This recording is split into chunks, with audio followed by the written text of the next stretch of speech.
अस्सलाम वालेकुम नाज़रीन, आऊं आहियां मोहम्मद उस्मान मल्ला। सर्वेच न्यूज़ जे सभिनी ॾिसंदड़नि खे भलीकार। बुलेटिन में शामिल कंदासीं हिन वक्त जी हिकु अहम ख़बर।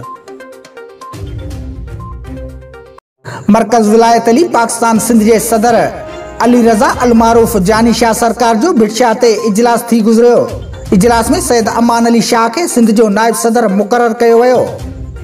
इजलास में साईं शबीरुल हसन, आशिक अली खुदरी, बाबल खान खुदरी, हक नवाज हैदरी, आज़ाद अली मंगसी ऐं रामस मंगसी शिरकत कई। जॾहिं त अली रज़ा अलमारूफ जानी शाह खिताब कंदे चयो त असीं सिंध जे हर ॻोठ ऐं शहरनि जे घटिन ऐं चौकनि ते तबलीग विलायत अली जारी रखंदासीं।